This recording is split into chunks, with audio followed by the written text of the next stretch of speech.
Welcome to Bobby Owsinski's Inner Circle. I'm Bobby Owsinski, and this is a show all about music, music production, and the music business. My guest this week is engineer John Cuniberti. First of all, let's talk about something brand new on Spotify. It's called their Discovery Mode tool. This is really controversial in that it lets a label or an artist identify a single track and then have it prioritized. That means that the track will then play in listeners' personalized autoplay or radio feeds. Now, you don't pay anything up front for this, but they do lower your royalty rate. So, in effect, you're paying for plays. They don't say how much that is because this is still an experiment. Now, Spotify claims that it drives 16 billion artist discoveries every month. That sounds like a huge amount. But when you figure that they have 320 million monthly users, that comes down to about 5 new songs per month. If you prioritize one of your tracks, that could be one of them. But that being said, it doesn't guarantee that that's going to happen. The song has to perform well or it's going to be pulled back. Are you still going to be charged for that? Don't know yet. Again, no details on this. The only thing that Spotify will say is it could expand to other areas on Spotify. So right now, there's a lot of people that are up in arms about this. It's not so much record labels. It's more or less individual artists. Now, Spotify says, look, we're opening this up so everybody's on a level playing field. It costs you and Universal Music, for an example, exactly the same amount of money to do this. The only difference is Universal Music probably has a superstar that it's going to prioritize, which means that that will be the track that will be fed out rather than your track. But maybe that won't be the case. We'll have to see how this plays out. Anyway, check out Spotify's Discovery Mode tool. If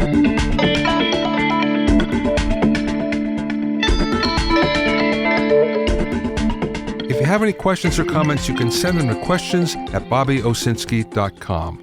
Don't forget about my online courses on mixing, production, branding, and music business success at bobbyowsinskicourses.com.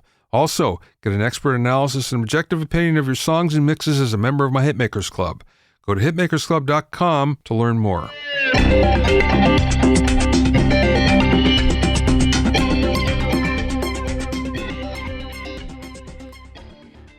Now, as you probably know, drive-in concerts are kind of the rage these days because it's pretty much the only thing that's filling in for a real concert besides what we see online.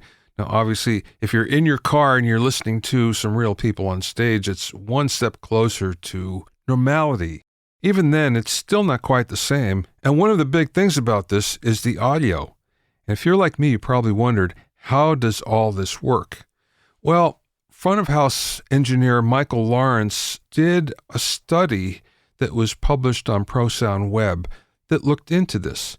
Now, if you remember back to the old drive-in days, what you had was you'd pull up next to a pole that had a speaker on it, you would attach it to your window, and usually the audio was marginal at best.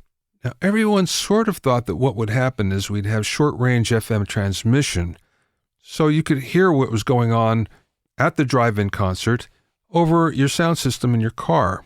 For legal reasons, that's not possible. The FCC was not going to let that happen. So what they end up doing is setting up a sound system just like in a concert. So how do you hear it the best? How many windows in your car do you have to turn down in order for this to work? Well, Michael Lawrence tried a lot of different things, and he found out that if you just put the passenger window down, it wasn't all that good. If you put both front windows down, it sounded pretty reasonable. And no matter how many other windows you had in your vehicle, it didn't improve after those front 2 windows. What did happen, though, is if you have a sunroof and you open it up, you got a boost at about 300 cycles. It turns out that this is the same for just about all vehicles. So one vehicle doesn't really take precedence over another one in terms of audio quality. So at first they're doing this with just a single car listening to the drive-in concert. And then they found when they got more cars around it, there was actually a boost at about 6.4K because of the reflections off the sides of all the cars. So finally what they decided was there was too much low end. So they had to reduce the subs by 6 to 9 dB. And then if there's any high-frequency roll-off, they also had to decrease that as well because they're getting that already from the front windows of most cars. The bottom line is, if you do go to a drive-in concert, there has been a lot of thought into what is going to be the best experience for the concert goers. And you can rest assured that it's probably going to be reasonably good sounding.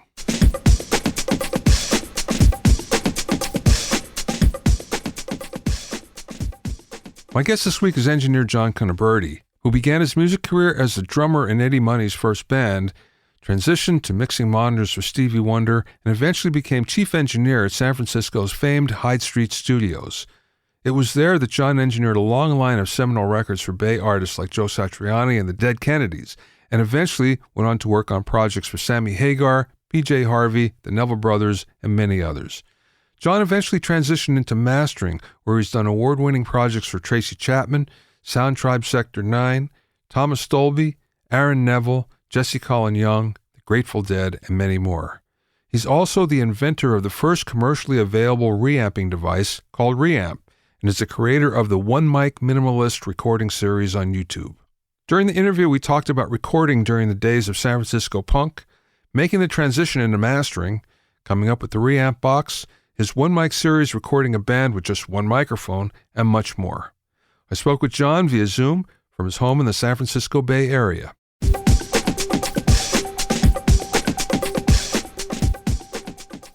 Let's go to the very, very beginning of when you got in the music business. Well, you've heard the story. I've heard it on your show a number of times. Ed Sullivan, the Beatles, I was young, but when I saw Ringo up there, I said, I think I can do that. And of course, you went to school the next day and, started growing my hair long, and I started calling myself a musician, even though I hadn't learned to play anything at that point. So, and you know the story. You talk your parents into buying you, in my case, drums, and you morph into a bunch of different garage bands. And if you stick with it, you eventually become a bar band. Yeah. So the bar band led me to meet who later became Eddie Money, but his name was Eddie Moneyâ. Funny thing, let me stop you for a second. I'm sorry. Yeah. But Eddie Moneyâ, so he was a sax player in a band in New Jersey that used to open for my band in bars. Well, then you know what a wise ass he was. Oh, of course. Yeah. Yeah. Yeah, but he had a wonderful voice. He was from New York, and this was all taking place in Berkeley, California, where I lived. And he was kind of almost exotic in the sense that he spoke different and acted different, and he brought some friends with him from the East Coast.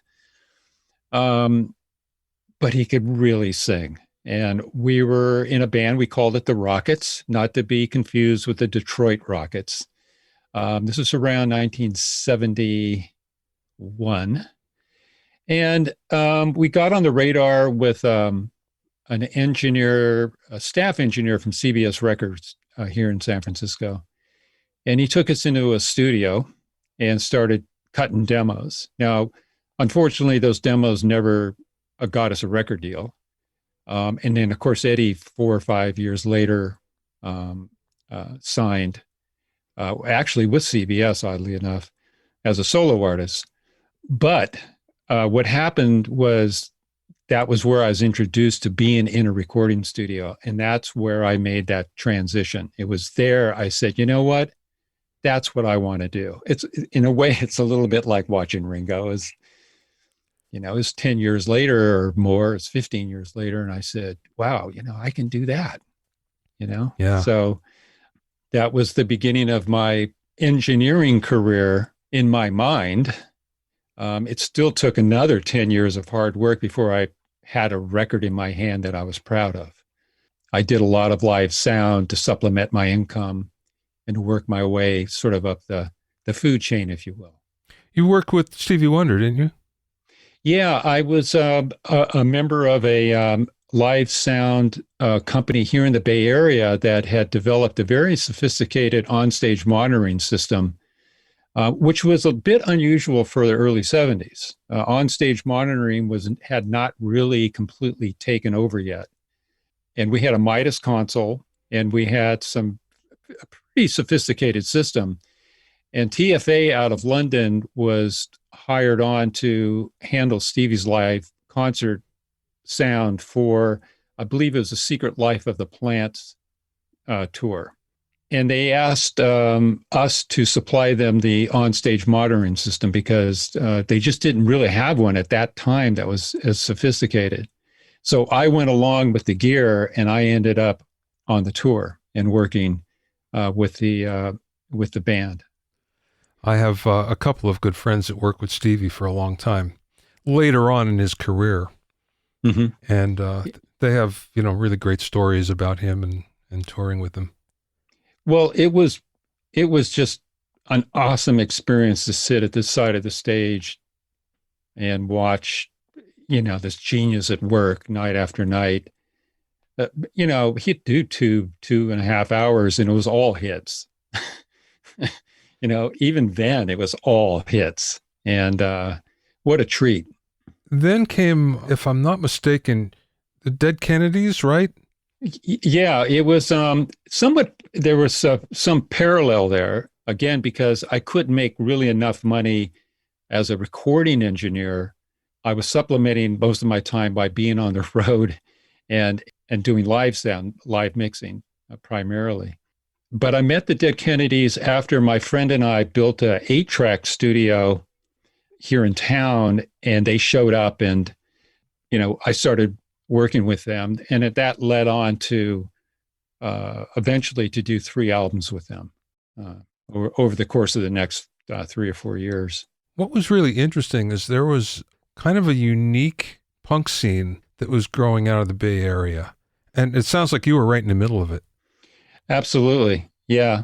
There was a club called the Mabuhay that fostered and encouraged and showcased a lot of the punk acts here in town. So it was a place to go and hear and see and meet and perform, an incubator, if you will, for punk music. And so the Dead Kennedys had their own record label called Alternative Tentacles. And then through that, I was hired on to do other acts for their label, and then for other acts also in the Bay Area. I'd quickly got out of the 8-track studio and moved to a more sophisticated studio called Hyde Street Studios in San Francisco that was a former Wally Heider's. Wally Heider's had just closed out of the city, and these 3 other daring individuals took the place over and kind of filled it with a lot of used and broken recording equipment. So that was really where I learned how to make records quickly and fix recording equipment, and all the skills one was going to need for the next 30 years of my life. I mean, there's so much I learned by being thrown into that situation. From the punk scene, which is one way of recording, everything is fairly quick and dirty. Yeah. And then you go to Joe Satriani. The complete opposite. Complete opposite, yes. And they were, they were happening simultaneously. Ah, okay. I would do, the Dead Kennedys had a budget because they had a record label. And so they would work like, normal hours. And then I would work with Joe late at night on a budget. And I had known Joe prior to doing his solo work because I was doing live sound for his band, The Squares. And that's where we met. Joe was really the opposite in the process of making a record.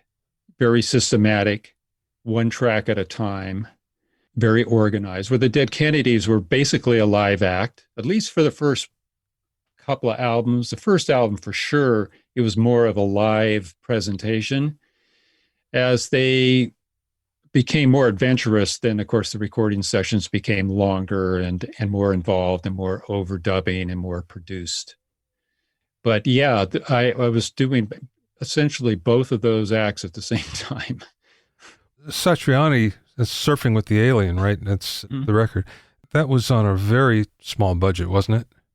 Yeah, it's about $25,000 budget. Wow.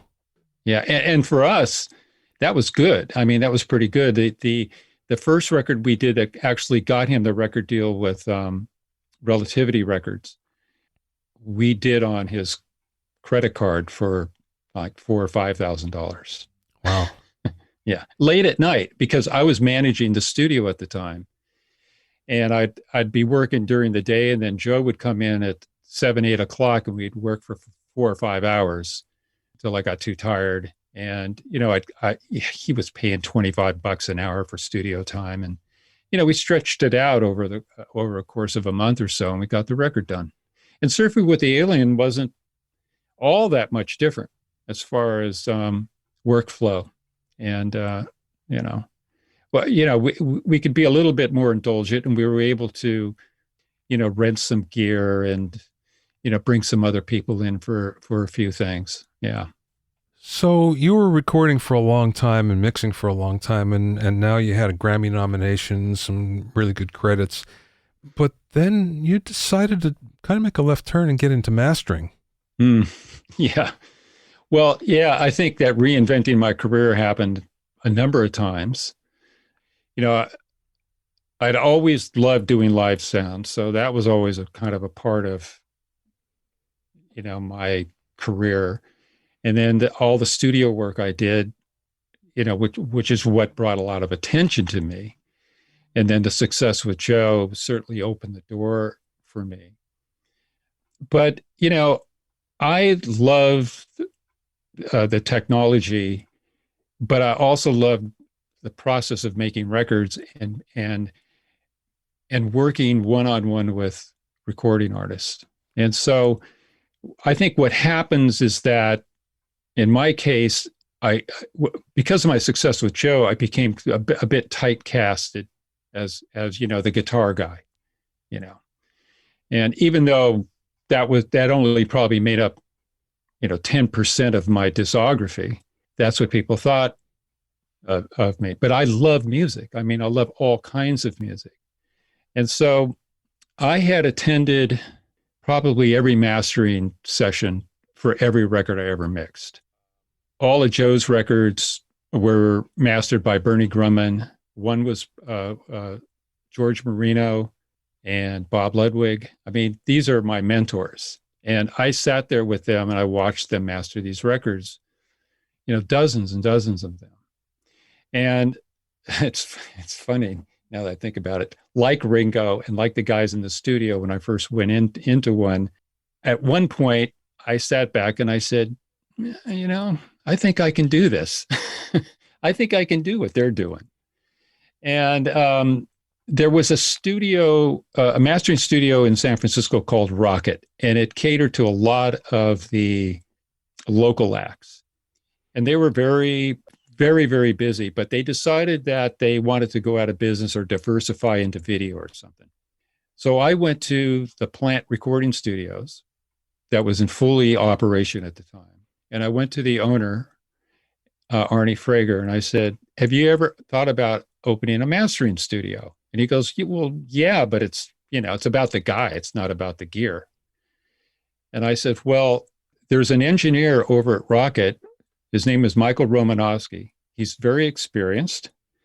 And I would like to get together with him and open a mastering studio here at the plant. And he says, well, put together a business plan. And so I went home and I put together a business plan. Now, I don't think he thought I would, but I did. And it looked pretty good on paper because Rocket was doing really quite well. There was Michael and I think 2 other engineers, Paul Stubblebine being one of them, that was working out of the place. So I go to Michael and I says, I don't know if you know it or not, but they're about to close Rocket and you're going to be out of a job. And he goes, no, I didn't know. Wow. So So I said, well, listen, here's the good news. The good news is that we can build a mastering studio at the plant in Sausalito. And we can hit the ground running, assuming I can get Rocket's Rolodex. If I can get their clients, we can just hit the ground running. We'll have a really beautiful room built. So Arnie agreed. He agreed to the business plan, and we built a room that cost us about, $200,000. I mean, it was a first-class mastering suite. And we literally hit the ground running because Rocket had closed and we had clients. Now, I didn't have any real experience as a mastering engineer, but I learned quickly. Eventually, after about 3 years, I think Michael left to go pursue some other things, and I was left with the entire business, and I developed my skills at mastering. And I was there for 8 years until the entire facility had to close. And ironically, it wasn't because of mastering. It was just because there was 3 other rooms that were getting wiped out by, file sharing and what we called at the time the Napster attack and the lack of bookings. So seeing the writing on the wall, I decided that I would move the mastering business to my home in Oakland. So I took over part of my house and, did whatever I could do to make it work. And there's been no looking back. I love it. I love working out of my own home now. Okay, so since you started with not much experience to where you are now, how long did it take you before you felt that, I think I have my arms around this. I think I'm pretty good at this. Mastering? Yeah. Well, I dabbled in it as a mix engineer. You start to dabble with, taking your mixes and doing some stuff to sweetening them up before you send them to the clients. And so I was already being a pseudo mastering engineer, if you will. I had one of the very first Pro Tools rigs. So I was already printing mixes to digital and editing and sequencing. So a lot of it, I was already prepared for it. I understood the workflow, so to speak. But it probably took a solid year of sitting between those speakers and making those critical decisions before I felt comfortable. The feedback from my clients was fine. Everybody seemed to like what I was doing. And I think that's just because I had developed, good ears from, 30 years of making records, because a lot of that comes into play. Yeah. And, where the mixes leave off and mastering begins. So, and then a lot of the records I was making as a mix engineer, I was mastering myself. So I was able to kind of like walk, the line, both sides of that a little bit to go, well, I can see now why I can't really fix this in mastering. It's really a mix issue. And then I would notice that there were things I just couldn't do in a mix that I could actually do in a mastering setting. So it was actually quite an adventure that first year or so to really get oriented. And oddly enough, I was still producing and engineering records at the time. So I was actually still doing both. And in fact, I still do both. I've never given up one for the other, ever. It's really unusual. Yeah, that's what people tell me. But I feel very comfortable with both hats on. When you moved from the plant to your house, studio in your house, there was obviously an acoustic change. How long did it take you to kind of get your arms around that? Well, one thing I learned as a mix engineer is that you have to learn your speakers, right? I mean, no matter, and as an engineer who traveled and went to different studios, you walk into rooms and the studios are always sound different. The speakers that might be in front of you are going to sound different. They may even be speakers you're familiar with, but because of the room itself, they sound different. So I was already pretty accustomed to learning a system, learning a speaker, learning and environment. I did do all the right things as far as acoustic treatment to the room. And I brought a guy in to tune my room. So the same guy that tuned my room at the plant in Sausalito, I had him come over and tune my room with EQ in a similar way. Now, of course, it wasn't a ground up $200,000 room, but I got it really close. I got it close enough where I felt confident in what I was doing. So the transition was more awkward in the fact that I wasn't leaving the house in the morning and going to work and focused on work and then coming home and having a home life, right? I mean, I think the transition of being home all day and the sort of distractions of life that, are here at home that you just don't have at work, I think that was probably more difficult for me than acoustics. You're experiencing that, what everybody's experiencing right now, but it was a long time ago for you. You're experiencing that. Yeah. I can sympathize with people and what they're going through right now for sure. But for me, the pandemic has had little or no effect on me with as far as my workflow and what I do. Mm. Yeah. Tell me about reamping. You were the first one to come up with that idea, as far as I know anyway, and you even got a patent for it, right? Yeah. I'm not going to say I was the first one to do it because I think a lot of people were taking signals from the tape recorder, because this is certainly pre-digital, and feeding it back into other things, guitar amplifiers or Leslie speakers or, whatever it was, to create some kind of effect. The problem is that there was no commercially available interface box for that specific process. We have direct boxes that have a specific, it's a tool that is used for, direct injection from a guitar into a recording console, mic pre, or whatever. And those things have been around forever. But we never had a commercially available box that would allow, line level +4 signals out of a Studer tape recorder, for instance, back into a guitar amplifier with the correct gain and impedance and guaranteed flat frequency response.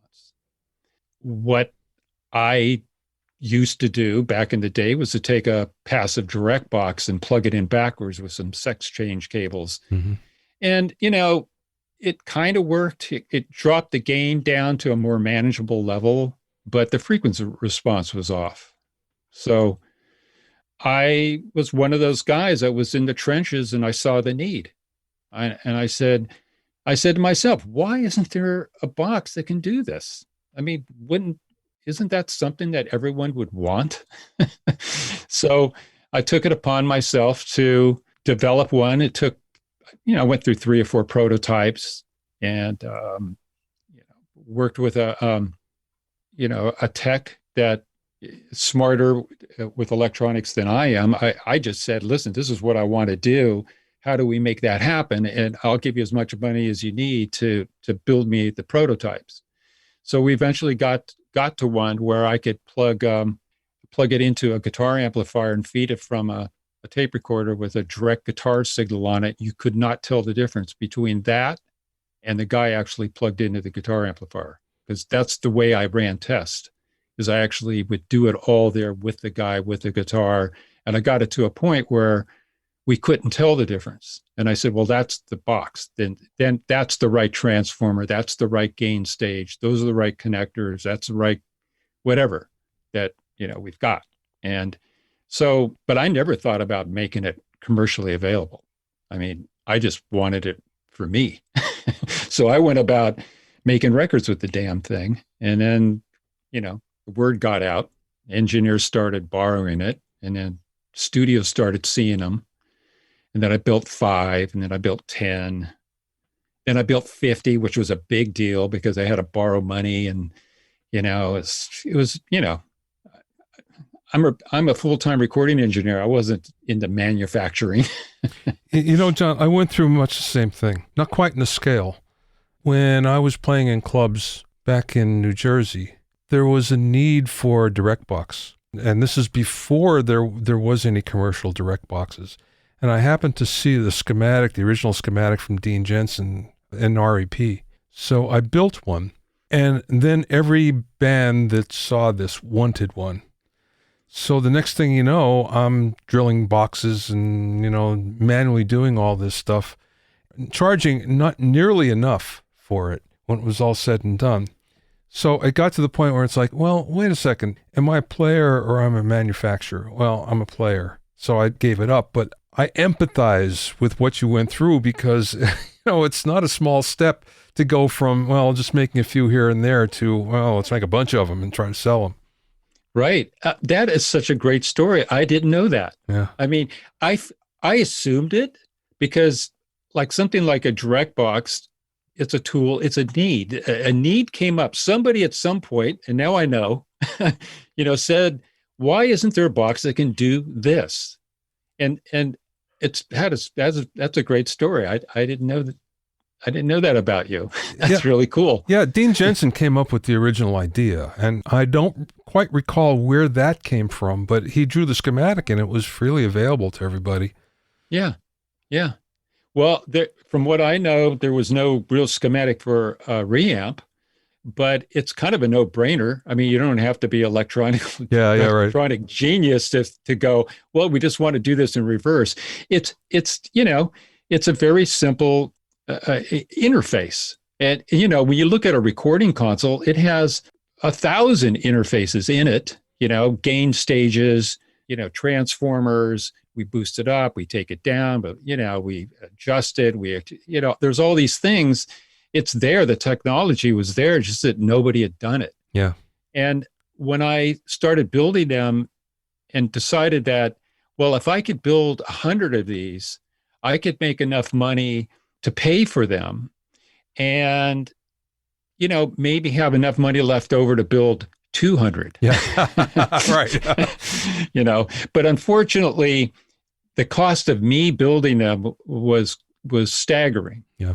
And, because when you go buy, 100 transformers, you're not getting any huge break. You have to get into the thousands before you were, so it took time and energy and money to maintain that.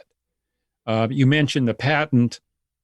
It was actually John LeGroux with Millennium Media who encouraged me to get a patent. It wasn't something I thought about. And he goes, this is a brilliant idea. As soon as some big company sees it, they're going to just knock this thing off in China and you're going to be out of business. And I went, oh man, I don't want that to happen. I'm out 20 grand. So I went ahead and I applied. I didn't think I'd get the patent, to be honest. I just thought this is way too simple of a design. And it's kind of what they call obvious art, and I figured that there was prior art to it. I just figured that somebody else had already, there's paper somewhere that says that somebody already invented this. But he said, if you can get patent pending, in other words, apply for a patent, get a number, you can put patent pending on the device, and that'll kind of keep people away for a while. Yeah. And it did. I mean, I made reamps for 5 or 6 years and sold, I don't know, a couple thousand of them before the first knockoff showed up.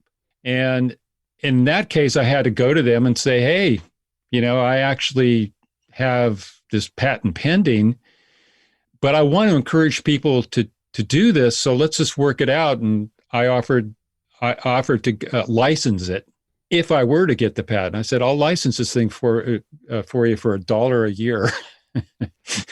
Such a deal. Yeah, that was a deal. Yeah. Then about 5 or 6 years later, I get the notice that I'd gotten the patent. And it kind of blew my mind. I mean, I thought, really? Nobody's come up with this? Wow. Nobody. I'm the only guy actually thought about this. And so I ended up getting it. And, it served its purpose. I think that the name Reamp probably served more of a purpose because it was such a good name for what it did. And eventually, when Radial offered me a deal I couldn't turn down for the patent and for the name, that was basically what he told me. He says, what we really want is the name. Yeah, right. Because they already had in the works an active reamp device that they were licensing from me.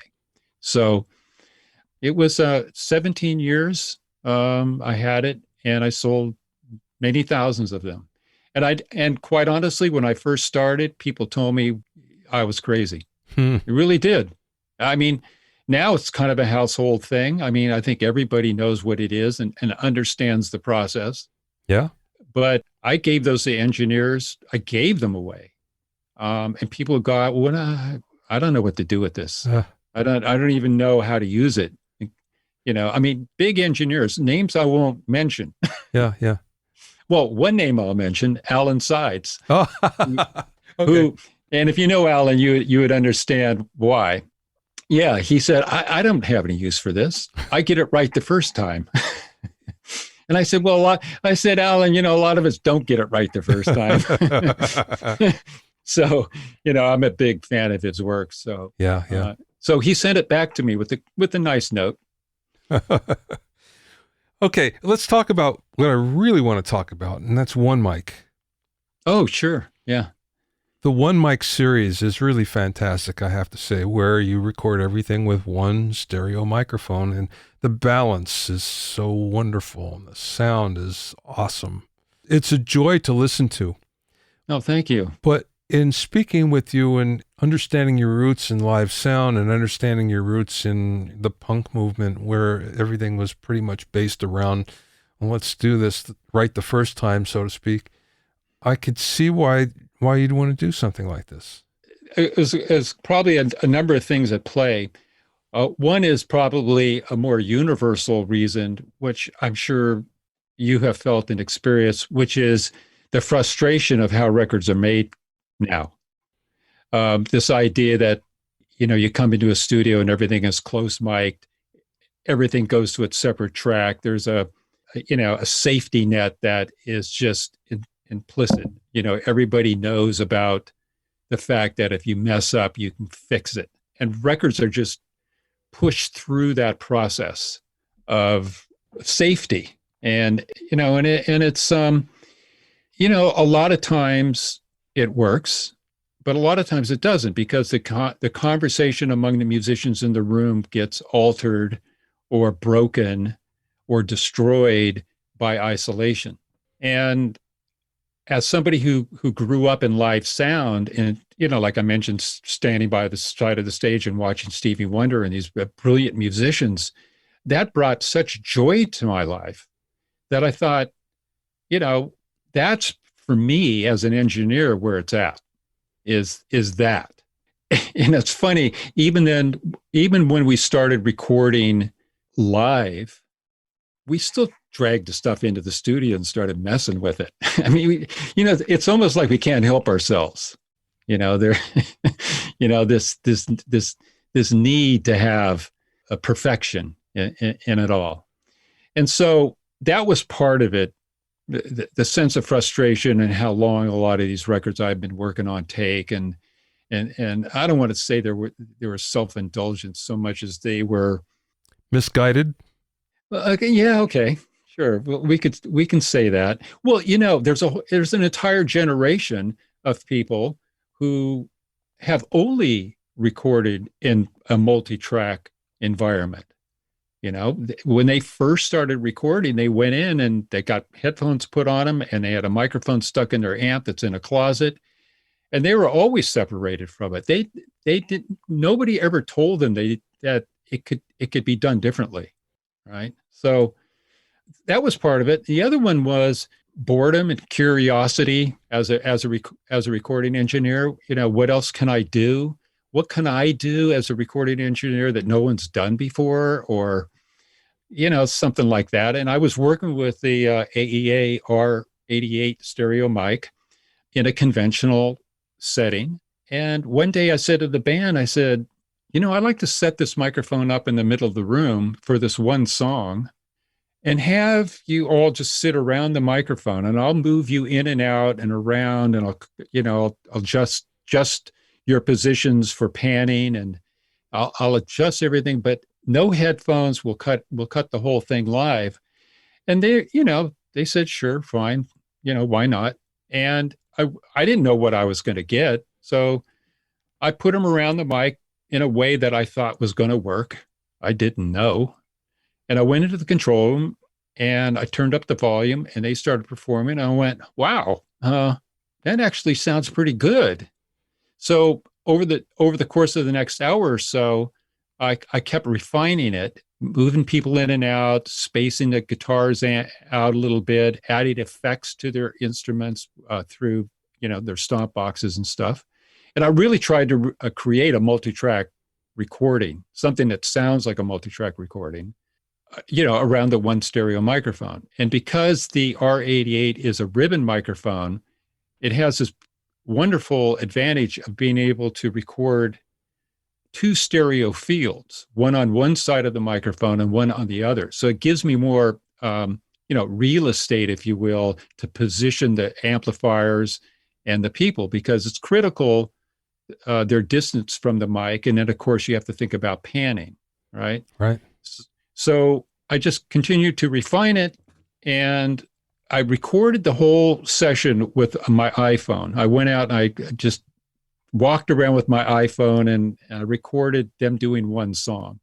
Next day, I posted it on YouTube or on Facebook or something, and people flipped out. They said, "This is amazing. We love this." And the musicians were telling me, "Hey, this is like better than our record." And I was going, "Now wait a minute. Let's not. This was just an experiment to see if it can be done.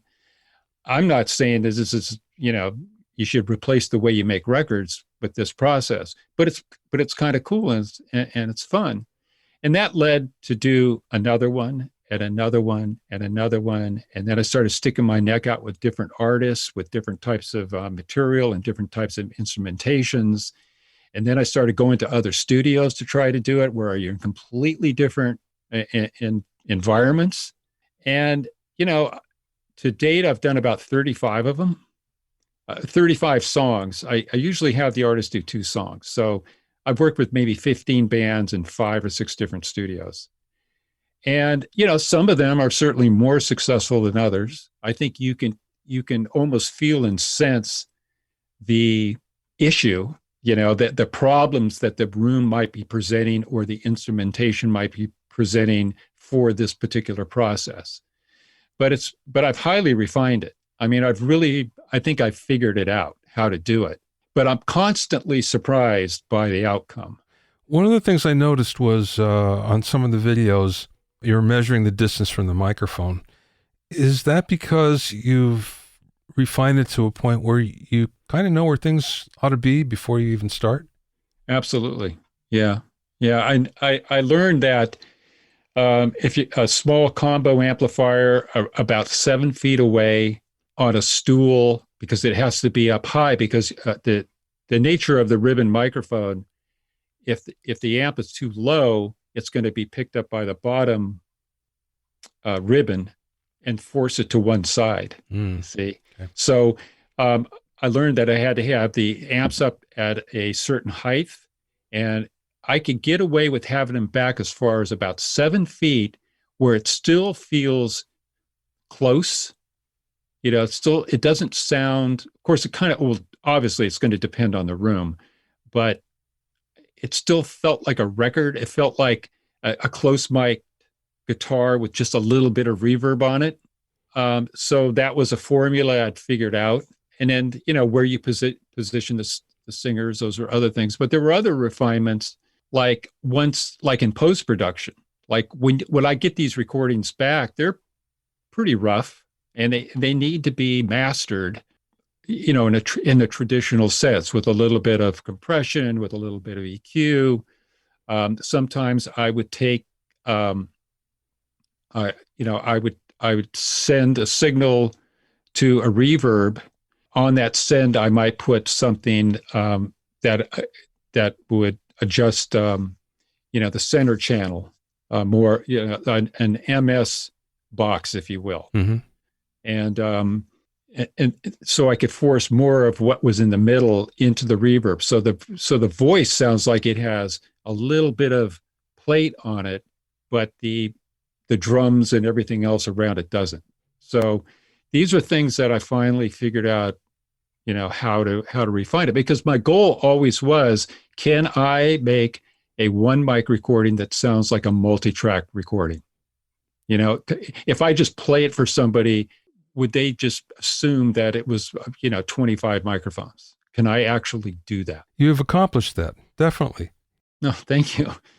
The one thing you just touched on, the reverb, considering that some of the rooms that you're working with, they're relatively dry, what did you use? Because that's a critical part of the sound, especially on the vocal. What are you using? I was using the UAD, Universal Audio 140 plate. It's still sort of my go-to vocal reverb. And I would use the, on the synth, I mentioned the MS control. Yeah. I was using the Bobcat's Universal Audio, I can't remember what it's called, the ambient adjustment. Yeah, I know which one you mean. Stereo thingy. Yeah. But it has an MS control. So I can back off the sides, turn up the mid, and force that into the reverb. And just a bit, not a lot, but just a little bit. And that really starts to help make it sound more like a formal type of recording.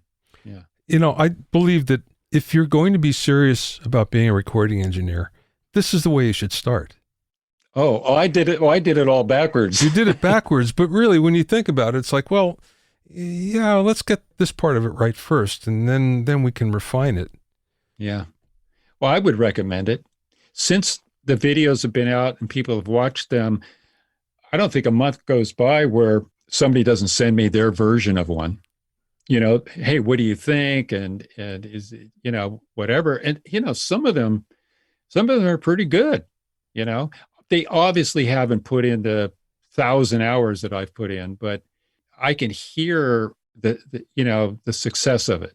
I can go and some, there was one, God, I wish I could remember what it was, that I thought, oh, they hit it. They figured it out. And I encourage it. I mean, anytime anybody writes me and asks me about what I do and how I do it, I'm totally into telling them about it, and how to do it. It's not I'm not making any money with it.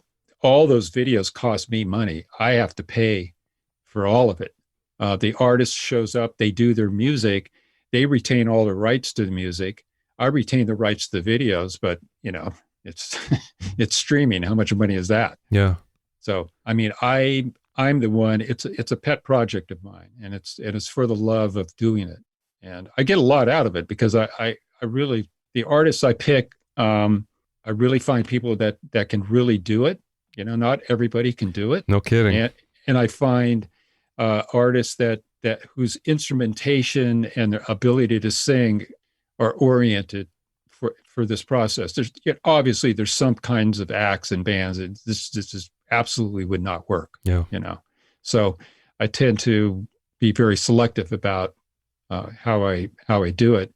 One of my biggest inspirations for doing it was when I was reading a book about Sam Phillips and how he recorded in the 50s, Elvis on one side of the mic with his acoustic guitar, and then the band set up on the other side of the microphone, balancing themselves. And that was how those early records were made.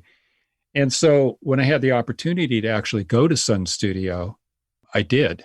And I also went to Muscle Shoals on that same trip. But I found myself in Sun Studios with a ribbon microphone, but this time a stereo microphone and a Moneyâ preamplifier recording to digital, right? So basically I'm doing exactly what Sam Phillips did, but I'm just doing it with modern gear. Yeah. And it was a thrill of my life. I mean, I've been in a lot of great studios and I've made a lot of really cool records, but being in that room doing that was one of the high points of my life. I have a good Sam Phillips story. when I first moved to Los Angeles, I needed a job. So I got a job as a salesman at Everything Audio, if you remember that, way back when. Yeah. And I was young and didn't know exactly how the whole audio sales thing worked. So there was a trade show after I was hired. I think it was in Nashville. And we were an Atari dealer, and I was told, stay close to the Atari booth so maybe you can get some sales. So I was standing in the Atari booth, and a guy came up to me with a big, long beard, and I began to tell him about the MTR 90. And I went on and on and on for about 40 minutes. And at the end, the guy gave me his card and said, if you're ever in Memphis, come by and see me. And it was Sam Phillips. Oh, my gosh. I had no idea who he was until I looked at his card. Did you take him up on it? Did you go? That's what I was going to say. The worst part about it was I had the card in my wallet, and shortly afterwards, it was stolen. My wallet was stolen. So, no, I didn't, unfortunately. What a guy. Yeah. His story is incredible. I would recommend anybody to just read the book. One thing I want to point out about the OneMic series is the video aspect of it. Which is wonderful. You did a great job. Yeah, well, the idea was, there's two things going on there. One is that I didn't think anybody would believe me if I told them that this was all recorded with one microphone. So one of the reasons why I have a one camera shot, continuous shot, was to prove to people that this was actually this band in this room recording this song in one full, complete take. Otherwise, I was worried that people were going to go, well, I don't know, he probably did some overdubs. Yeah, right. That guitar's probably got a direct, he's got some stuff going on there. Yeah. So, and the other thing was that aesthetically, I thought that I wanted to invite people into the control room, the place where I have lived and where you have lived, where we have witnessed this magic take place. If I can because if you invite a friend to a studio and there's a multi-track recording going on, it can be like the most boring thing ever. God, I was there for 6 hours and it was just this one guitar player sitting in the corner playing this guitar solo like 500 times. I don't know how you can do what you do. Yeah. But I have witnessed, and so have you, being in the studio where a complete take goes down and it's absolutely magic. And you look around, you're like, God, it's like they did that for me. Yeah. I mean, nobody witnessed it except for me. And I thought, maybe there's an opportunity to share this, So I thought, okay, a one-person perspective. The camera will move around the room like maybe I would if I was walking around the room while they were rehearsing or actually performing a recording. And I'll give that to the audience so they can have that. And it's not cheap. I mean, you notice some of these videos, I want it to look good. Yeah. Yeah.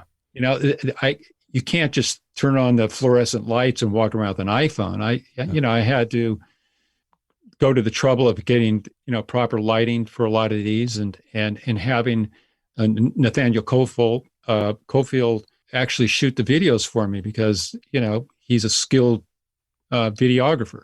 But I said to him, he says, well, I'm going to put a camera here. Yeah. I said, no. I said, this is a dance. And the reason why I'm hiring you is because you're a musician. Yeah.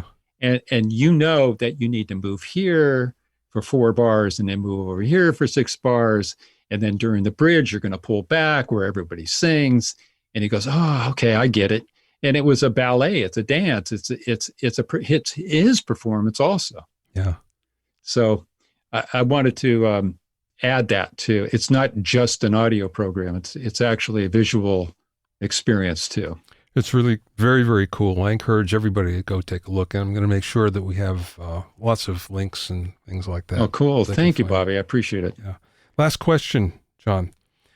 What's the best piece of business advice that you either learned along the way or maybe somebody imparted to you?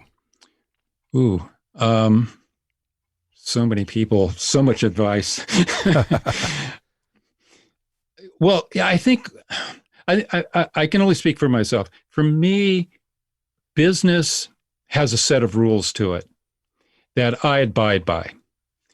It's it's integrity. It's keeping your word. It's showing up on time, not overcharging, paying your bills, paying your taxes, being respectful, understanding other people's hardships. Don't assume that because you're working with a wealthy client that they're going to just throw money at everything. Be respectful. And then, if that's the way you approach the business part of it, the money will come and opportunities will come because you're going to be, that kind of guy. And so you'll get more gigs, probably, and get more experience. And then you'll become better at what you do because you'll just work more. You'll work more because your business integrity is intact. Let me put it that way. Yeah. So my parents taught me to always keep your word, to always pay your bills. I was a blue collar recording engineer for a long, long, long, long time. And so I come from that world of if a job is worth doing, it's worth doing well and all the rest of it. And then there's the artistic side of our business, where I believe there's no rules, obviously. Yeah. I don't play by the rules. I don't make records for statues.